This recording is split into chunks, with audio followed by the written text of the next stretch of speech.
All right, welcome everyone to Awakening Spiritual Intelligence. Today's theme is synthesis. I'm Pauline and I'll be tech support, so feel free to ask me any questions. I'll hand it over to Yosi, our host for today.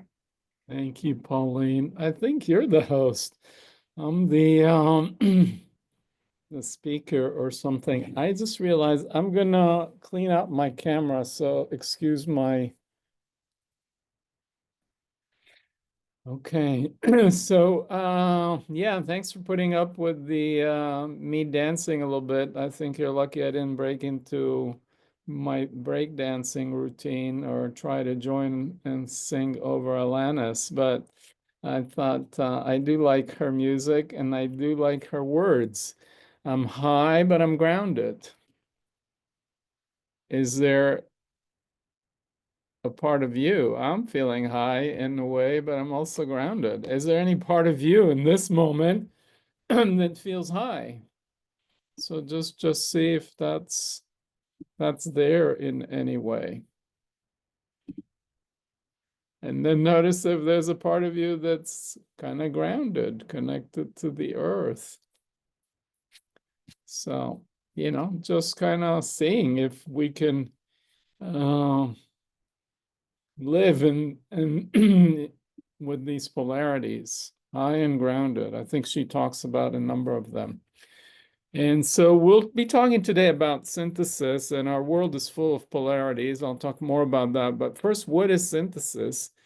Uh, Synthesis basically is quick definition from my point of view is finding common ground and integration among conflicting viewpoints by adopting a wider or more inclusive view. And, while this is speaking about viewpoints, which sounds more head center, but in reality, it's like we talked about, it could be a felt sense, an embodiment of different qualities. So it's really synthesizing, integrating, balancing, harmonizing polarities or things that may seem conflicting. So our world is really full of polarities. We have up and down, right and left, soft and hard, empty and full, and so on. And usually we have to choose, am I going to go left or am I going to go right? And we think about opposites, either or thinking. And that's sort of classical Aristotelian logic. Aristotle, who developed this thing thousands of years ago, said something cannot be A and not A. But there's a, a subtle way that in which actually he says something cannot be A and not A at the same time and in the same respect.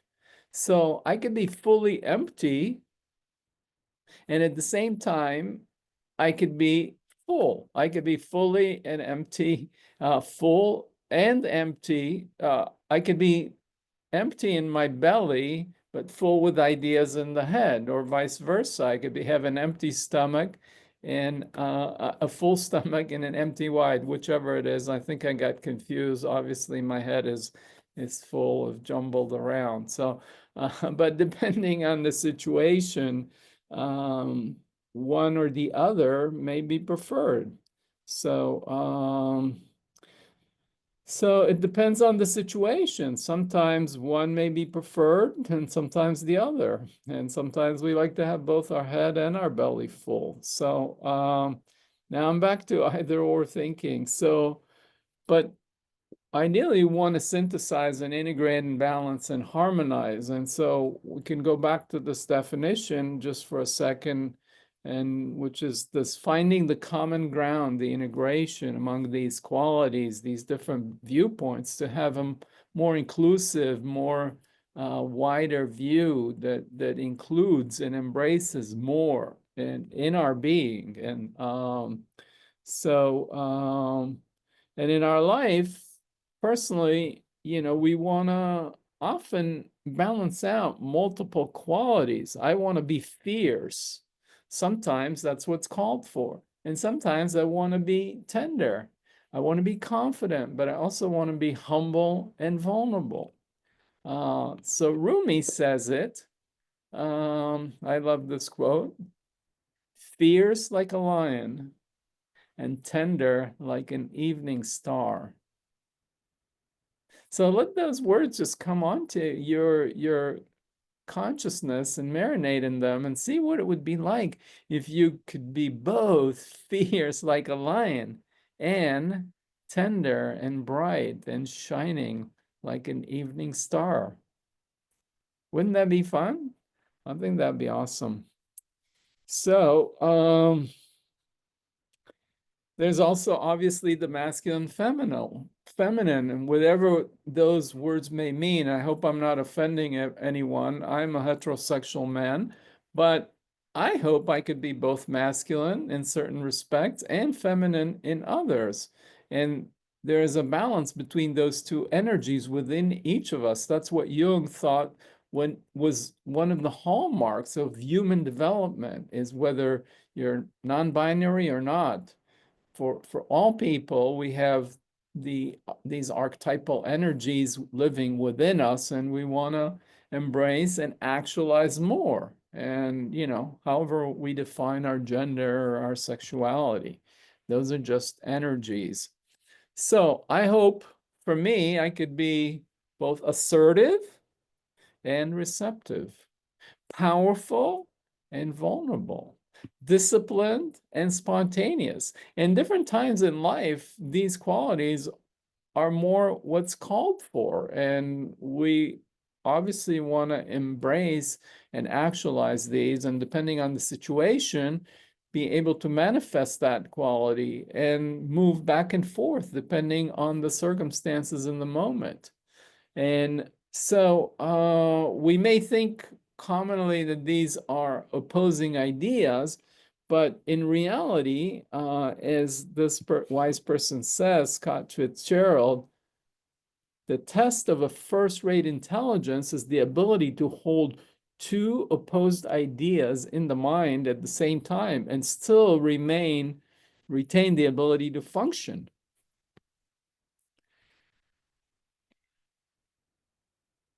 So this is really not a new idea. Several human development theories have highlighted that in our development, we progress beyond either or thinking towards a more inclusive of both and orientation.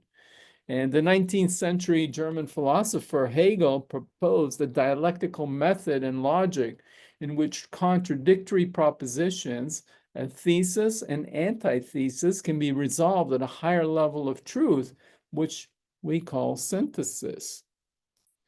So let's see if we could do a little experiential thing here and give us a sense of what that might feel like or look like. So we'll work with the polarity, so to speak, of two qualities of assertive and receptive. I think most of us would like to think that at times we could be assertive, and at other times we can be receptive. But is there any way where we might want to be both? For example, if we're in a conversation or a dialogue or a discussion with a partner, with a friend, it could be a romantic partner, a co-worker at work.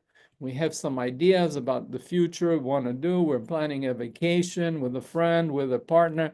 We want to be assertive to advocate our point of view. We want to advocate for our needs. We want to be assertive. Nothing wrong with that. That's good. That's showing up fully in our power and our truth. But if we're not receptive at the same time, then we become stubborn and we're not open and there's a disconnection. So we want to, again, sometimes want to be both. And so let's just take a moment and see if you can just assume in your body, in your being right now, the posture and the attitude of being assertive. And I like to call it, or I've heard this term, which captures it, postitude, which is posture and attitude together. And so what's it like to be assertive in your body? Notice what's it like in your muscle tension, how your feet and your legs feel in connection to the ground when you're in this assertive postured. What's your posture? Are you leaning more forward? Are you leaning more back? And you know, how does your body feel? Hard or soft? Your breathing, your energy. So just take a snapshot right now, a selfie. And if you are willing, put a few words in the chat. What's it like energetically in your body when you are in this attitude and posture of assertive? Anybody? Be assertive. Come on, practice assertive. Here's your chance to express what's it like to be assertive. Yeah, uprightness.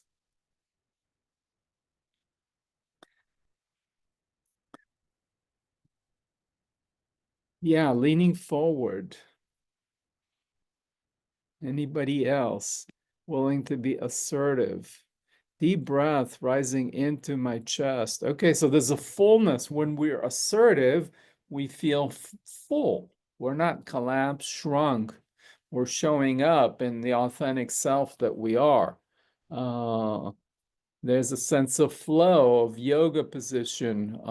There's a calm awareness, someone else says. Okay, so hopefully you got the sense, whatever the words, whatever that postured is for you, take a selfie, a snapshot, and put that in one hand. Put that perhaps in your dominant hand and just kind of associate that quality of assertiveness with the snapshot selfie of being assertive in that one hand. And now you could shake it off, shake off your body. You can do a little dance move with me. And now let's go into the posture and attitude of being receptive. So let's see what the postured of being receptive feels like when you are receptive to someone's views, opinion, you're listening attentively, you're open, and notice what it's like in your body. What's your muscle tension feel like? What's your posture now? Is it leaning more forward, more back, or more upright, or just resting on your back chair? Do you feel hard, soft, breathing, energy? So just be with this place of when you are receptive.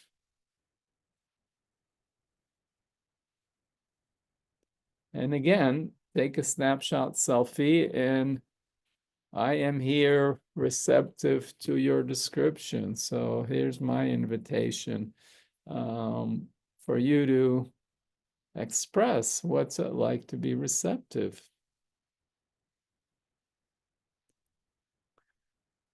Yeah, openness, I see, softness, awareness of flowing rhythm in my breath.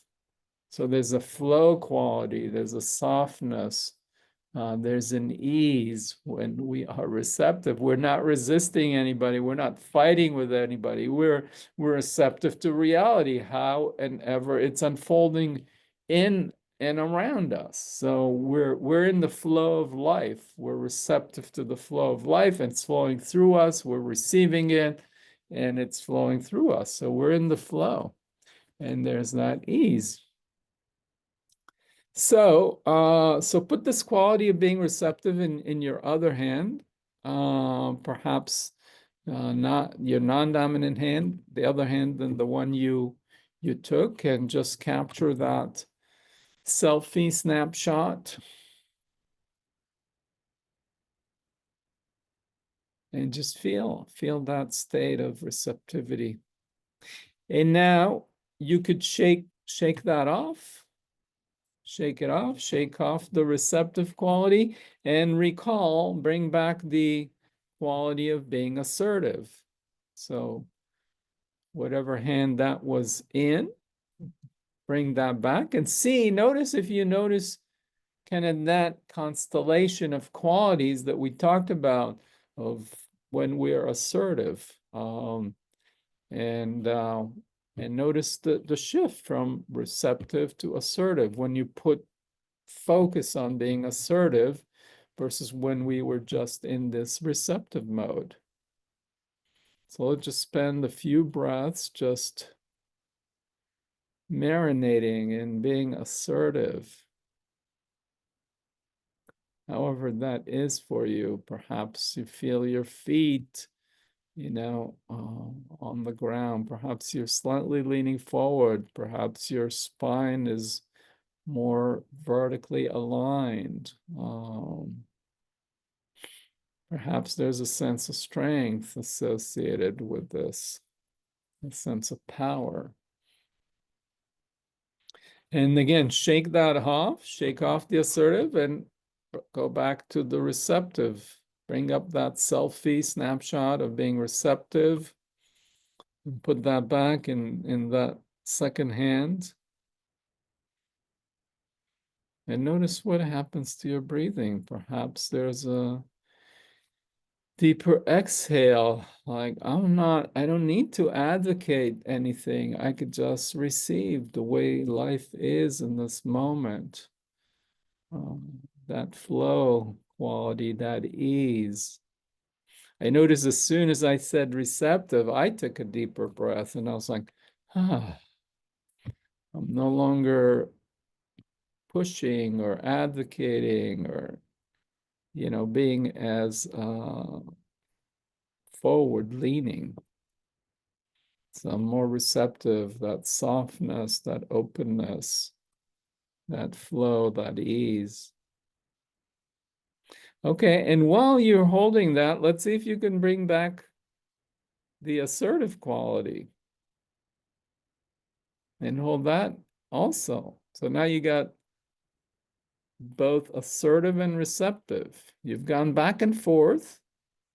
It might be a little confusing at first. See what it's like. Are you kind of confused or see what it's like to just try and hold both and then step back, like look and include both hands in your awareness. And notice if you could be aware of both hands, one hand holding this quality of assertive, and the other hand holding the quality of receptive and including both. And maybe there's more balance and harmony or whatever it is. So I'm curious if anybody either be willing to share here live or on the chat. And some of us will practice being receptive to you, who is willing to share and be more assertive. And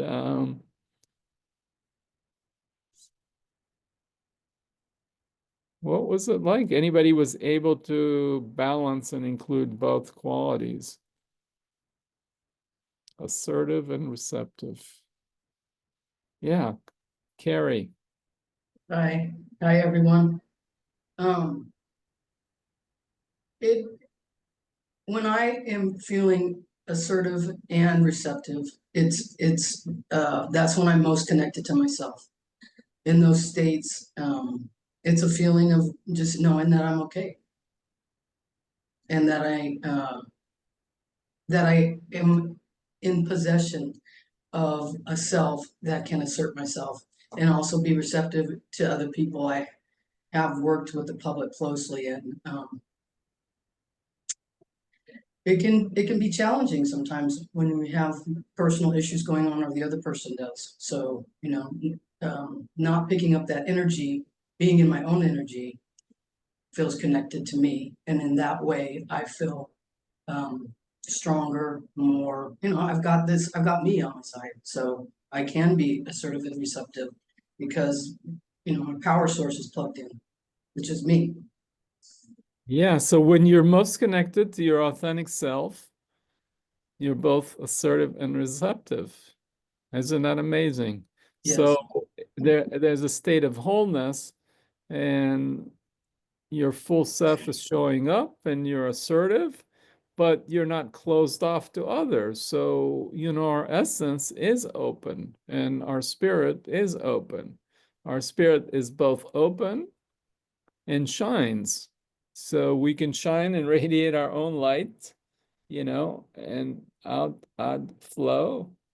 And we're open, so we're receptive. So we got both. And I think that probably makes for the best interactions or negotiations or whatever. It certainly does make for actually a pathway of going forward in interaction. So, yeah, Yeah. it's more open, so that it's exciting, because then something's gonna happen, and something more is gonna happen, and it's not pulling back. And it's also a real feeling of gratitude. Yeah, so then gratitude emerges because there's creativity in that state. Life flows and its creative energies, the creative energies of spirit can flow when we are connected to our essence. We're open, we're assertive, we're showing up. And then the person we're interacting with is also like that, ideally. Then those two energies are in a dialectical relationship and there's creativity, new life. Someone put in here in the chat the yin yang symbol, the Taoist symbol. So when we're open and receptive, when we're assertive and receptive, we've got this, creative potential of the Tao of life to manifest more life, more creativity. Yeah, anybody else want to share for you if you were able to hold both? Nancy Ann. Found it very interesting because I actually did the whole thing with both hands together because it's just a major development for me. My hands have not been coordinated very well. They're improving. But the fascinating thing was when I said assertive was the breath rising in the chest. The other one I spoke more to the rhythm. But I realized when I intentionally, shifted, that rhythmic breath was less energetic. It was gentle. And the one that was rising up into my chest had a higher energy level in order to be able to more fully express. And so I love what you shared, Carrie. Yes, because it's like a dance, because what I've noticed, like in a group, everybody's in their own energetic state, whatever it is. So it's like a challenge when you're talking to someone who's in a lower energy state, how you go into that place and the next person is a higher energy. And so there's this extra energy that's needed. And it's kind of like, it's like doing a different kind of a dance. It can be challenging to quickly change when we're in a diverse group. Yeah. So there's a dance. So there's two dances, actually. You're talking about the dance with other people's energies. Yeah. And then there's the inner dance that, Yes. that we experience within ourselves with these two energies. And this is a simple example of just two qualities, assertive and receptive. Now in life, there's so many more qualities and energies and qualities, and that makes life so creative and interesting and never a dull moment if we pay attention. So, okay, so we're gonna get to play with this a little more into a situation you're dealing with or a dilemma in your life right now. And while this quality of synthesis and balancing polarities and including multiple points of view is relevant individually within our own psyche, it also applies to us in organizations and companies. I work a lot with people in companies, and there are different departments. There's a marketing department and they want to focus on speed, and there's an engineering department, they want to focus on reliability and innovation. And oftentimes there's a tension between those two. We want to get to market quickly, but we want to have the best product, the most innovative product. So, we have to synthesize these different pressures, these different qualities, these different aspirations. We have a sales department that wants flexibility for customers, but the finance department wants, well-defined contracts and predictability. And one side, sales wants low price and low cost, but on the other side, we want quality and reliability.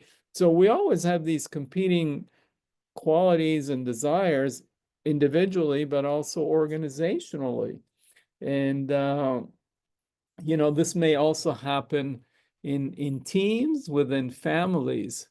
So I'm just trying to say this is a universal issue that happens at many levels. And this idea of thesis and antithesis and synthesis has also been looked at historically, how societies evolve and through different paradigms, but I'm not going to go into all of that.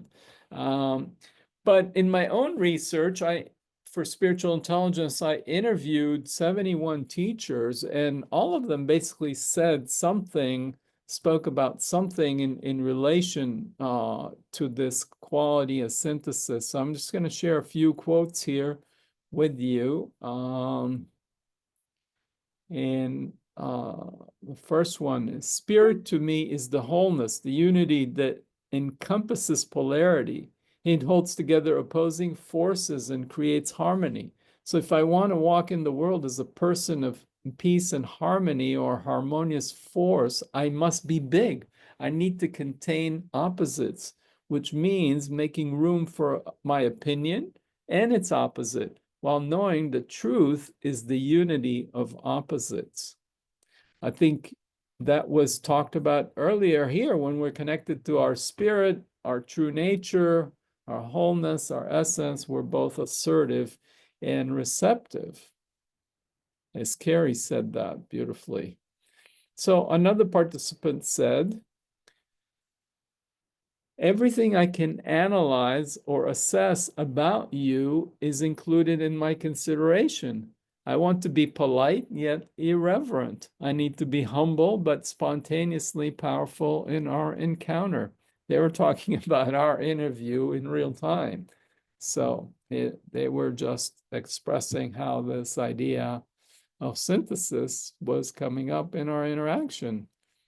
They were wanting to be polite yet irreverent, humble but powerful at the same time.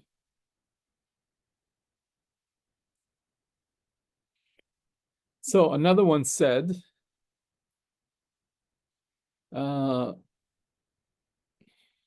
just waiting for Pauline to, being in a body yet being a part of the universe puts us into this paradoxical state of existence. And we are born with these two opposing yet influential drives. One is to be acknowledged as a being that is unique and special. And the other is to experience connection and unity. And what's most important is actually to enjoy the dance between both perspectives. Nancy, you talk about the dance. It's a dance of being an individual, a unique being, and we want to honor that. And at the same time, we want to feel our unity and our oneness. And, this is a beautiful dance, like lovers, we unite, we make love, and then we come apart. And then we long to unite again. So that's how life goes. Now, in the Buddhist tradition, for example, there's talk of two fundamental qualities that we want to embody. One is compassion and wisdom. And it's spoken about like two wings of a bird that needs to fly. If there's only compassion in us, I might walk down the street, I see a homeless person, and I'm full of compassion. I'm like, oh, they're human, I'm a human. I'm just going to give them half my net worth. May seem compassionate, but that's probably not so wise. I mean, I may be giving away my children's college tuition money. And so in a bigger sense, it's actually not fully compassionate. We need to balance that quality of compassion with some wisdom, with some discernment, with some judgment. And we need both. And in the Jewish tradition, the Kabbalah, there's the tree of life, and it's mapped into the body. I won't go into all of that, but one of the qualities is called chesed, which is loving kindness. And that's similar to compassion and mercy. And on the other side is gevura, which means in Hebrew strength or judgment or boundaries. And so again, those two unite in the heart and they manifest as beauty, was the harmony. And, you know, in our society, when you think about it again, culturally, we need a world to be living in a world where there's justice, which would be more strict, judgment, and fairness. And on the other side, we want mercy. If we lived in a world that was only mercy, there wouldn't be any judgment. You know, I don't know how safe it would be. It would likely be pretty chaotic. We'd have, you know, criminals and whatever running around, rapists, murderers, etc. God forbid. But if it was only strict judgment that we lived in our world, then it's going to be dry and kind of harsh. So we want the balance. We value both judgment and justice, and we value mercy and that softness. But you know, there's no formula about how and when and what amount of justice and what amount of mercy we bring into any situation, whether it's in a formal court of law or as parents with our children or as, you know, team leaders in an organization or whatever it might be. So I think this idea can be expressed. I'm going to share a few other quotes here. So Nisargadatta is a non-dual teacher. Compassion tells me I am everything. Wisdom tells me I am nothing. Between these two banks, my life flows. Some versions of the translation said use love, not rather than compassion. So either compassion or love. Love tells me I'm everything. There's no boundaries. Wisdom tells me I'm nothing, the emptiness of the self. So I'm everything, I'm nothing. Imagine that, if we were both everything and nothing at the same time. I think it's a pretty transcendent state of being. Okay, let that sink for a moment. It's a lifetime of practice. We might get there to be nothing and everything at the same time. Another mystic, Tagore, says, only in love are unity and duality, not in conflict. So, I was going to share with you a case of one of my clients, which will take quite more time. We're getting behind schedule. I'll just try and summarize it.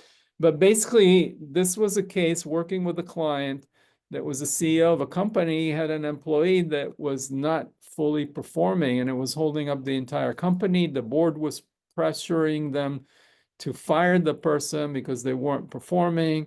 The person was really feeling bad for if he would to fire this person who left another lucrative job to come and so on. So his compassionate side was like, you know, was very soft and kept giving the person, like encouraging them to perform better, but it wasn't working.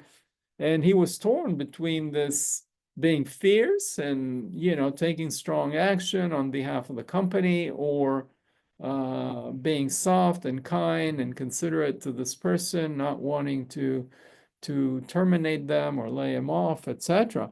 So, you know, another way to work with this, and you could do this at home on your own, is to do something called the Gestalt empty chair exercise. So I asked him to take into one position, which is to be fierce and advocate all the reasons he needs to take quick action with this non-performing employee, and then tell it, and then go into the other chair and argue all the reasons he needed to be more compassionate and considerate. And then he entered this dialogue between two sides of himself, one that was about being fierce and taking quick action, the other one that was more compassionate and soft and extending time. But as he did that, he came up with a new plan that balanced both and put the person on a warning and so on. Eventually, the person actually resigned. He didn't have to fire them. They found a better job. But the point is that this is another method that you can use, and I use with clients, I use with myself when I have this conflict. Enter that inner dialogue, but actualize it with two chairs, not just, otherwise we get confused. So it's good to externalize it. You could also do it as a dialogue in your journal, taking two different color pens or two voices or whatever, and then have them in conversation and see what happens as you have this conversation between these two parts. And a new synthesis, a new approach can arise that reconciles that. So we're going to actually do another experiential. And before we do that, Pauline and I will do a demo.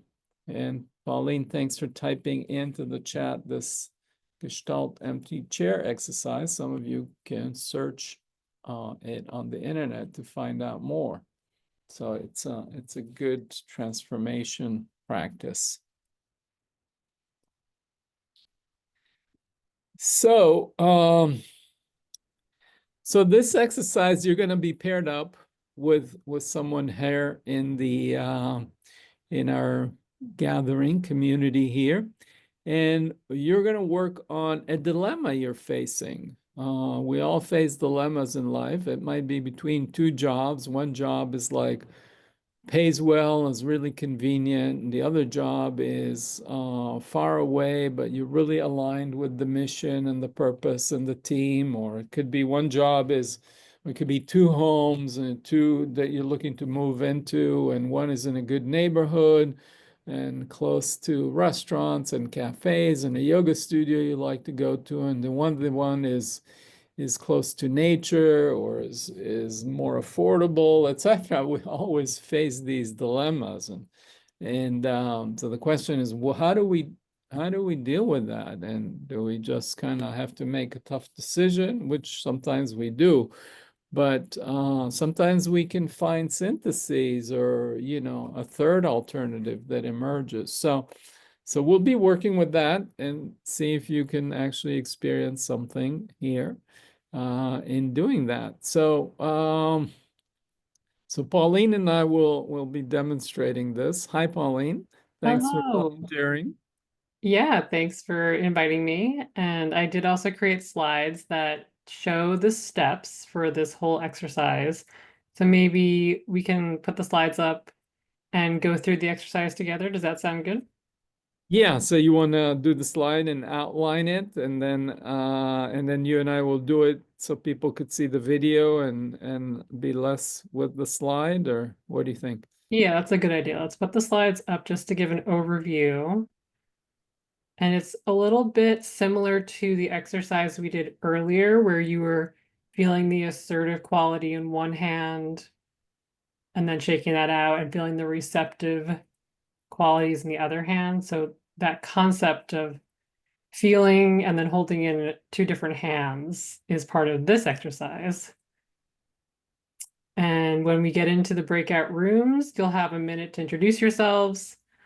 And then one person will go through the steps and we'll switch after the first round. But the first person gets to think about the dilemma you're facing in your life right now.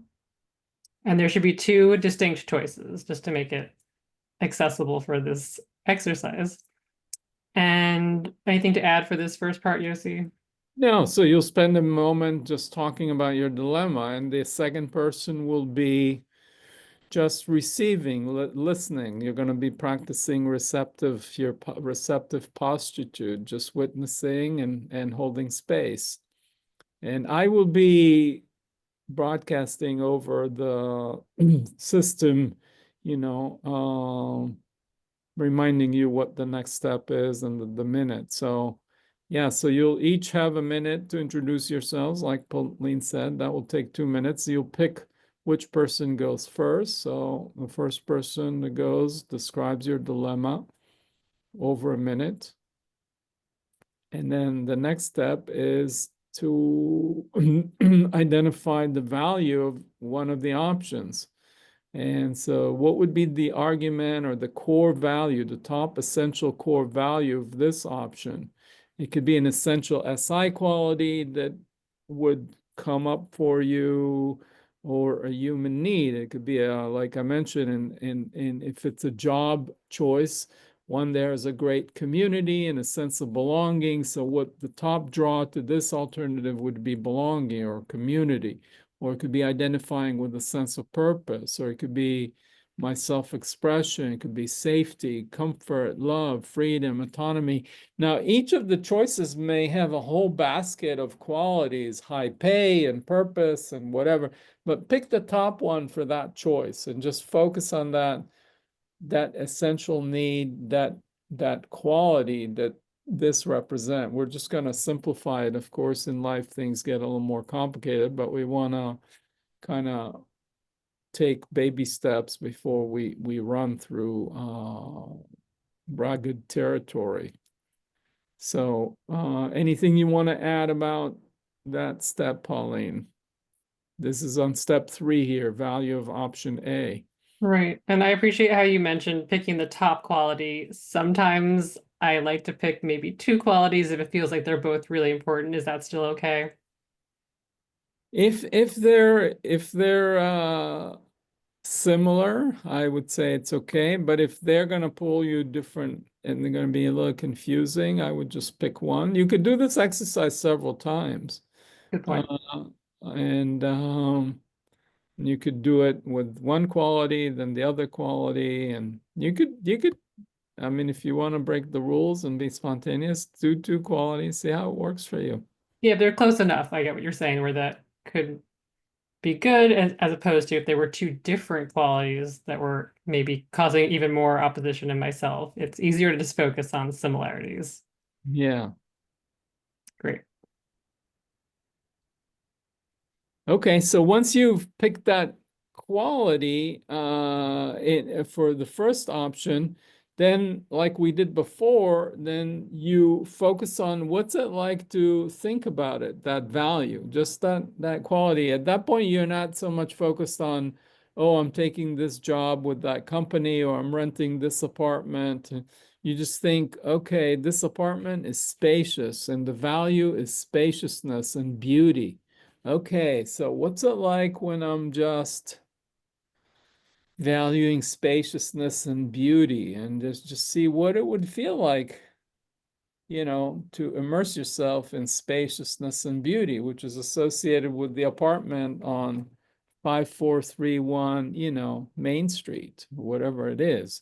So at that point, you kind of let go of that apartment per se, but you're just thinking of that its core highest value that it represents and what it's like in your body and what the postitude like. And you take a selfie of that for 1 minute. Just to remind people what prostitute means in case someone missed the original exercise, it's a combination of a posture, like a physical felt posture, and attitude. So the feelings, the emotions, what else? Yeah, it's not my word. I'm just using it because I love it, but I've heard it years ago at a training. So then you pick that top quality for option A and the value of that, what that feels like in your body, the energy, the posture, the attitude. You take a selfie, you put it in one hand, and then you think about the other option, instead of 542 on Main Street, you're taking, 173 on Long Avenue, and that one is just great neighborhood and community. So it's like, okay, let me feel into just living in a great neighborhood and a great community. What does that feel like? May not be as spacious or as beautiful a space, but it's a great neighborhood and whatever. So that's the primary top value of the second choice. I'm just talking about apartments. It could be 2 jobs, it could be 2 boyfriends and 2 girlfriends, or it could be, 2 cars, or I don't know what. We all have to make choices. So you feel what that choice B is, and again you take a selfie, put it in the other hand, then you'll alternate between A and B like we did here. Then you'll step back and feel both of them simultaneously, and then I'll guide you through something that will help quiet your mind and perhaps invoke your intuition and see if a new insight emerges when you kind of drop away this either or thinking and feeling stuck in this dilemma. Well, I like this for this, but I don't like it for that, and I like this for this, but I don't like it for that, and sometimes we get stuck. We go back and forth. We go this way, but no, this way, no, and we kind of feel stuck. So want to see if we can loosen up that either or thinking. It sounds good to let that mental chatter come to a rest. So I appreciate you're going to guide us through a practice for that. We'll see. We'll see. Meanwhile, I'm chatting along with you and everybody else. So, okay. Is that anything you want to add about explaining the exercise? No, I think if we do a demo, that will be really helpful. And then we can see if there's any questions. Awesome. Okay, so you have a dilemma. You wanna I have a well, small dilemma. I couldn't think of a big one today, but if you would like to share a dilemma, I'm happy to lead you, or I can use my small dilemma. small dilemma is great. I mean, let's not do some life altering thing and then I'll be liable for a bad choice you made. And That's a good point, actually, for exercises. You might want to not do the most intense challenge in your life right now because we don't have a ton of time to go into this today, but maybe you want to try that, just a part of that big challenge. Yeah, but I think for me right now, I'm going to share just a dilemma about what to do tomorrow evening. I have two completely opposite options, whether to be social or to stay home and work on my business. okay, great. So what do you want to call option A? Socializing. Socializing. Okay. So what's the main thing that's drawing you for option A, socializing? It's really a big part of my well-being. I'm just noticing how I tend to spend a lot of time by myself. I don't have lots of social energy, and I just recognize how important community is. Okay, so the big thing is belonging, community, human connection. Yeah, it's also the sense of support. It just feels really supportive to be around people. My nervous system relaxes more after I'm spending time socializing and doing, relaxed activities. So there's this sense of well-being and connection, I want to say. Okay, well-being from connection and and socializing. Okay, so just feel into those 3 words. I mean, sort of community, socializing, well-being. Put that in one of your, well, before you put that in one of your hands, just feel into that as you feel into the state of feeling supported, socializing, well-being through connection. What is that like? So it feels relaxed and I feel warmth. Warmth and relaxed. Yeah, Okay, and also a joy. joy. Okay, joy, warmth, relax. Are those feelings centered, located anywhere in your body? In my chest or in my heart. Okay, so warmth, relaxed, joy around the heart. Okay, awesome. Um, so take a selfie of that and Okay. okay, and put it in one hand. Yeah, you got it? Got it. Awesome. Okay, and then let's go to the other choice. Yep, And check this one out first. huh? Yeah, Yeah. yeah, you can shake it I'm off. gonna do my Taylor Swift. Tyler Swift. Okay.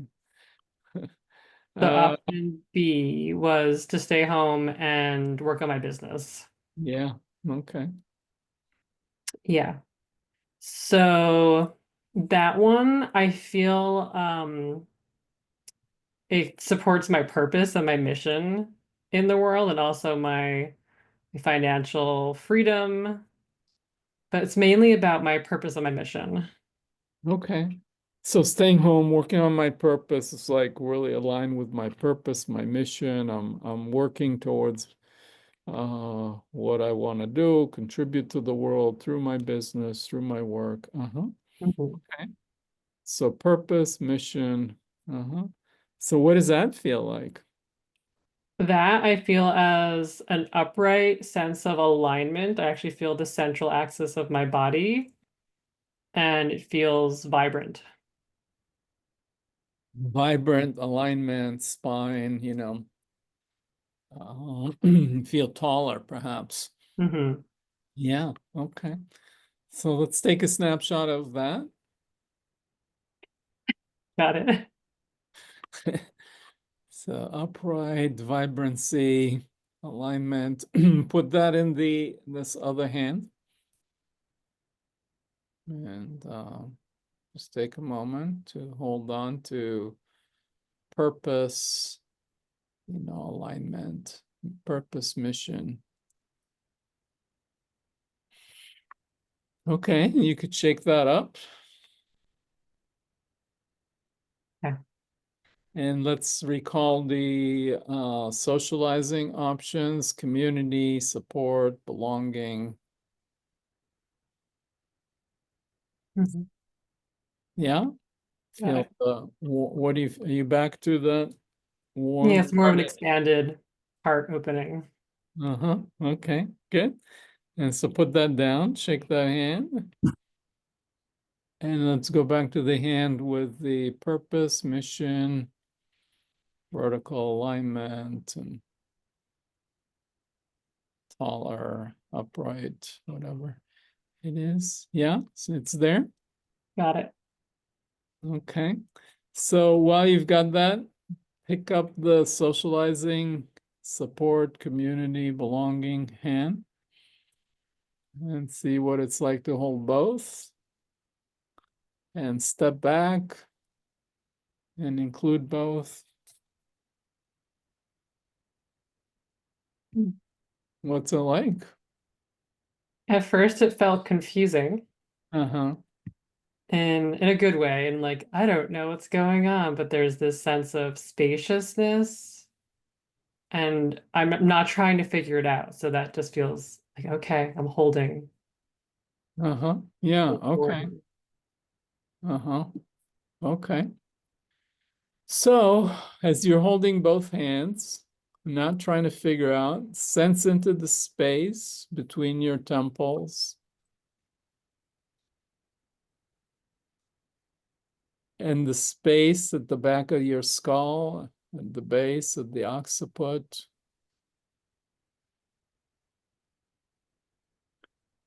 And the space between the eyes, the space between the shoulder blades,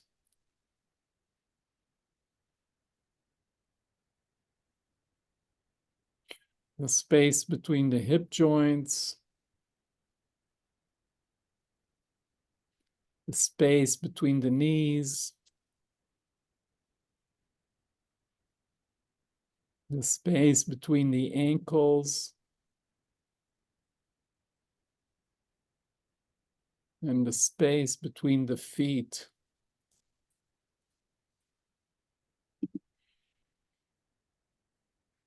So from this open, spacious place, what thoughts, ideas come to you when you consider this dilemma?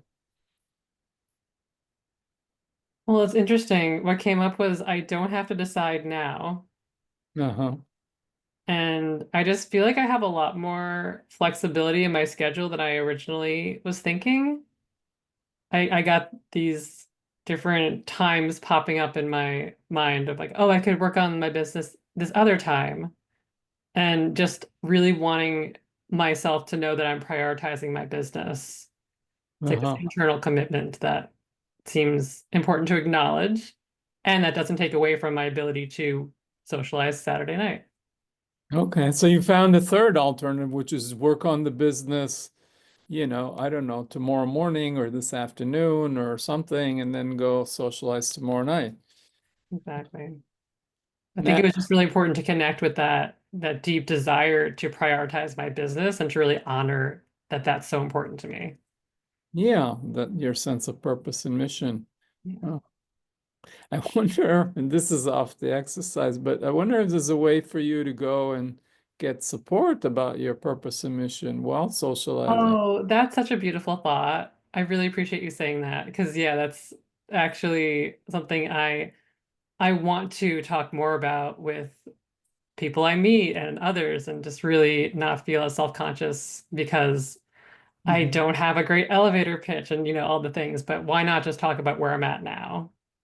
Yeah, you don't have to go socialize, talk about the weather and, or something else, that about the political drama we're dealing with or whatever it is. You can go and talk about your business and you could, And ask for support.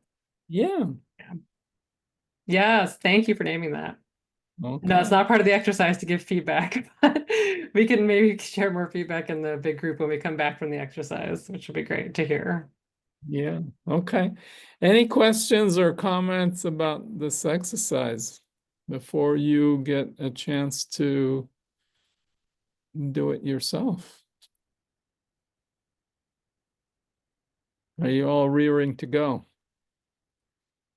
Looks like there's no questions. Let me just pause the recording. Oh, JP, did you have a question?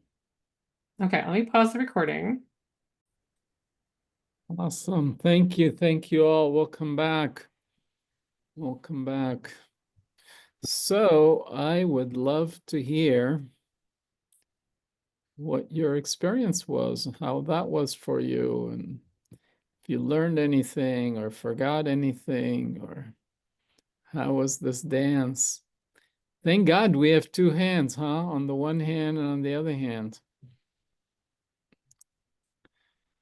As they say, on the one hand and on the other hand. One hand is right and the other hand is left. Imagine if we only had the left, only the right. And thankfully, we have both. We can go left, we can go right, we can turn around. So, who would be open to sharing?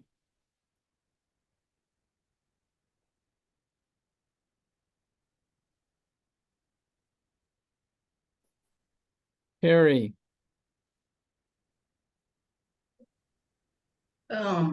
Something that came to me in all of this is that black and white thinking or the use of the word conflict. If there's two things happening, conflict. Okay, so that means I have to make the correct choice. And in most situations, it is that both good and bad. And then depending on, really is helpful to go within and look at that and realize um, to be in the situation in itself is going to be as wonderful or as hard as I make it. Either one. And the idea that I have to pick the right one is where the conflict lies. Yeah, what Right? happens to you? What happens to you as you say, I got to pick the right one? Tension.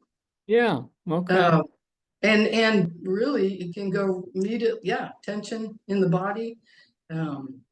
Possibility depending on how resourced I feel in, my sleep and other energetic needs, it could go to shame immediately. Like if I'm not going to pick the right one, or creating expectation too about what each scenario can good and bad, and You know, it can turn into a whole host of things. Yeah, right and wrong, shame, Yeah. with tightening. But in reality, it sounds like maybe there's more options than those two, or maybe there's a synthesis, or instead of black and white thinking, there's shades of gray, there's colors, like we discovered with Pauline. I'm wondering if that happened to anybody else. We're in the process of it. A new option came, or some idea that somehow combined both values, both needs.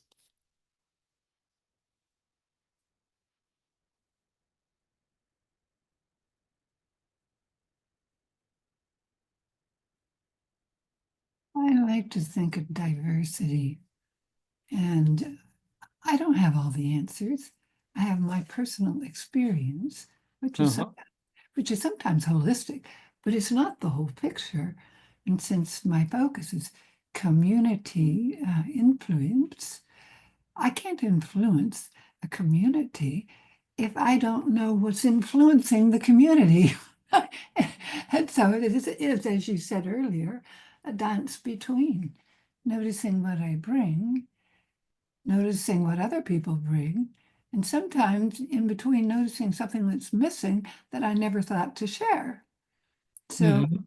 it's the idea of holism. Ideas come together to create a bigger picture, but we don't have the jigsaw box picture to know where we're going. So how do we do that? Yeah, holism. So when we include more points of view, more people, more community, there's more wholeness. And that's individually, there's inner wholeness, and then there's societal wholeness or community wholeness. Yeah.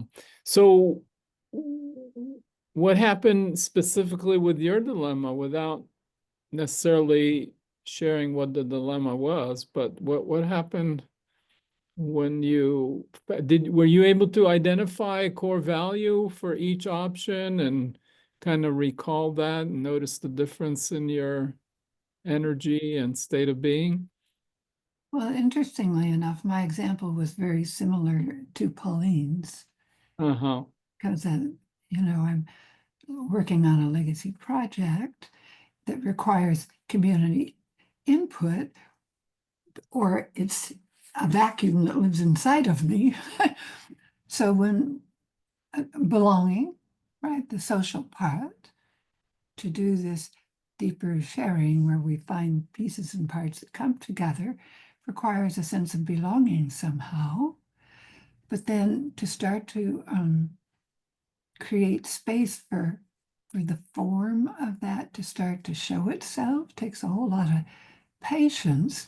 What was fascinating was when we put those two energies together, and that how to say, my whole body started shaking all the way down my spine as a release to show me that yes, it's absolutely true. For that belonging I want to bring for myself and any community I'm a part of, I have to be in a community.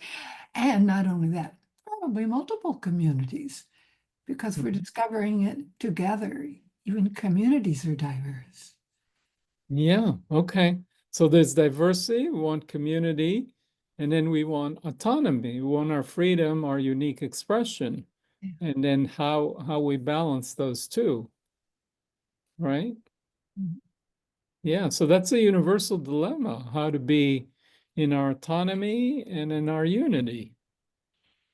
And it goes back to that Tagore quote, only in love is unity and duality, not in conflict. I My don't know favorite what that quote, means, but huh? my favorite quote was the first one, but it had too many words for me to remember it. All right. Anybody else willing, care to share so we could be more inclusive and in the synthesis, the voice of this group? We're synthesizing all these voices into this symphony, into this harmony.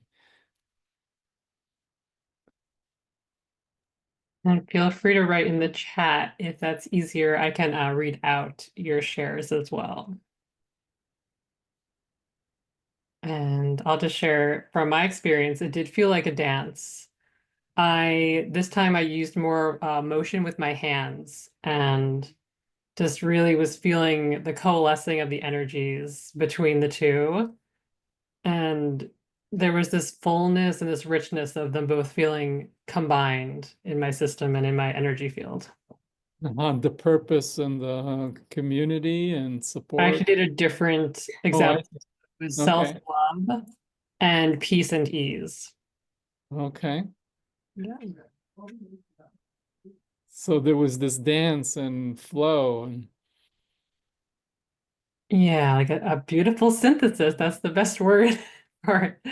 Because it did feel like a richness of them combining when originally I thought they were separate in a way, but then feeling together how much more powerful they were.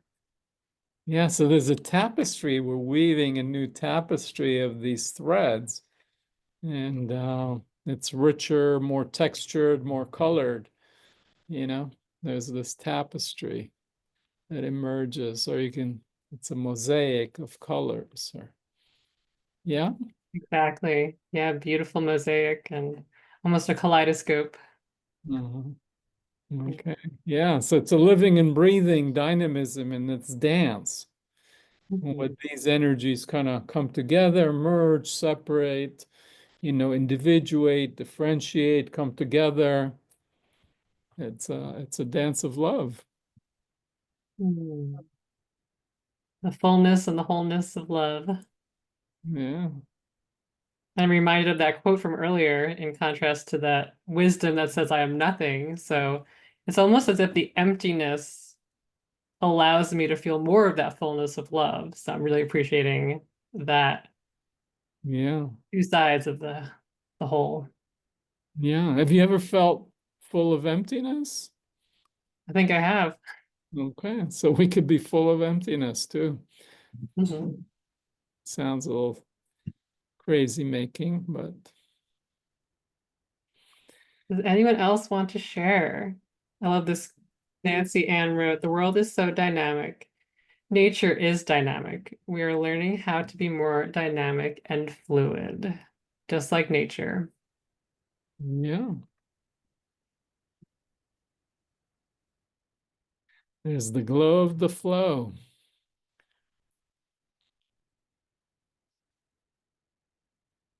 Letting go into the flow.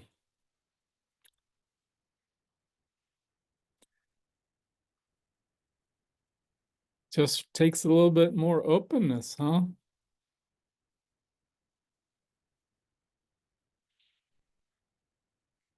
Anybody else? Or should we try and wrap up a little early today, which would be fine? I know some people actually have expressed, their desire to show up to these meetings, but sometimes blocking 2 hours is a bit much. So, I'm open to trying to shorten them. And I'm wondering if people have a feeling about that. Hmm.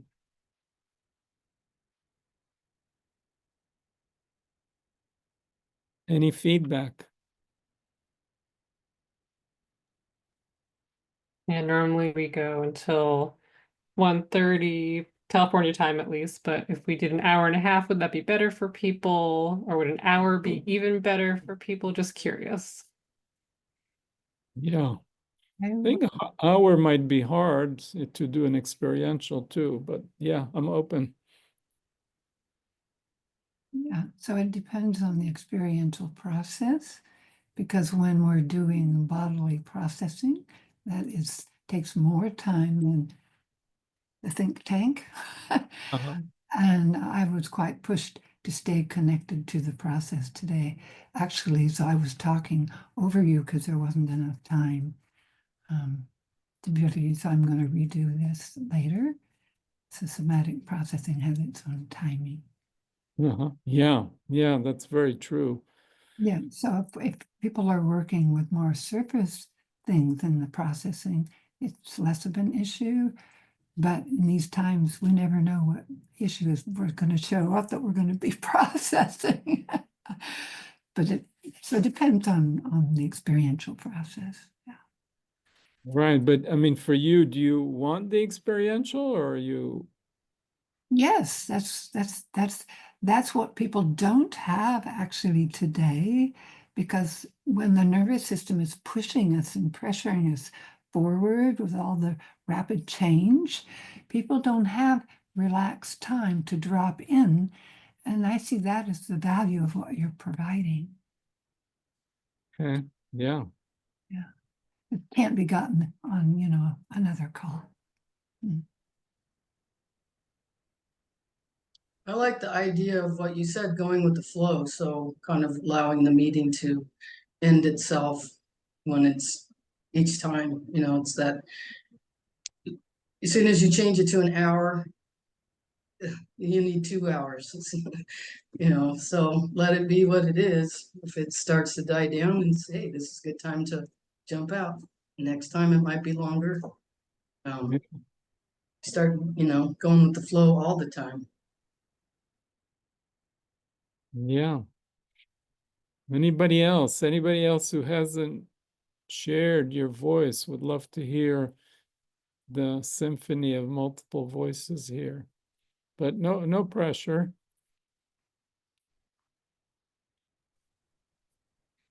Thank you.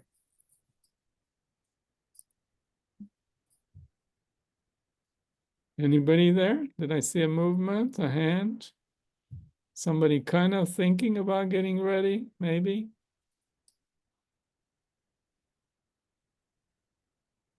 You can just unmute yourself and talk. I can share. Okay, great. Thank you, Pauline. I saw your comment. My dilemma is going to dinner tonight also. It's like instead of tomorrow, it's tonight, and versus studying for an exam I have. And I was feeling community and love, kind of like it's because it's a family. So it's like a little bit more specified community. And then the other one was purpose and freedom, but I don't know. My conclusion was that I was going to go tonight and study after, and then I can also study in the car. And I've also been doing a lot of studying all week, so I feel good about it. So my inclination is to go tonight and be with the family, and there's a member of the family that's out of town that's coming to visit, so that's particularly more special too. So okay, so some clarity emerged for you. yes. Some clarity emerged, but also you didn't have to fully compromise the others. You figured out, okay, purpose and study is important, but there are other ways to achieve that. Yes. Mm-hmm. Thank you. Yeah. Okay, anybody else, or we can wind down otherwise? Calling once, calling twice. So, Pauline, do you want to share the next event? Yes, I'm excited to share. We will be meeting again on the third Friday in January, the 17th. And our theme is openness. Do you want to say anything about openness as a little teaser, Yosi? Or why we chose that theme? Well, we felt that that's a good theme in opening up the year and what's going on in the world, and how do we stay open to all the possibilities that the new year might bring and the new world that we're living in. I'm open to what you might want to add, Pauline. I think you summed it up well. This openness to what's coming our way, and just the ability to remain centered, which was one of the qualities we did before. But I'm just really feeling that centeredness and openness, and also this synthesis, I think will really come in handy for myself, at least, as we move into a new year with new political arenas and all of those things. Yeah. So I'm glad you're mentioning that, and to just elaborate and unpack a little bit. So we're talking about openness, openness of what's coming our way, but I would also say openness to what's coming up from within. So things might bubble up in us, and if we are open, like, and we're tuned in and connected to our spirit, our essence, the way life is flowing through us, then like new creativity can come through, can come out of us. So it's a both and. It's openness to what's coming our way and what's coming through and within or from above through. I mean, it depends how the energy flows, but it can feel like it springing forth from within us. It could be springing, we're being showered from above and it flows out. It could be any number of ways. So, but the more open we are, the more life's energies can flow through in their natural way. Does that make sense?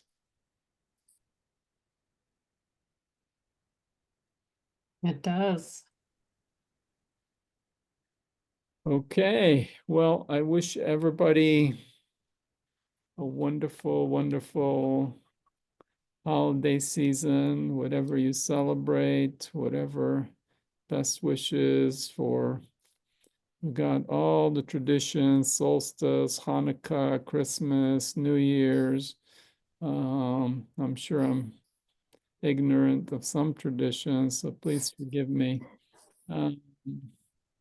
And we'll see you in the new year, and best wishes for the new year and many, many more years. Great Thank to you. be with everybody. you. Thank you so much. Thank you.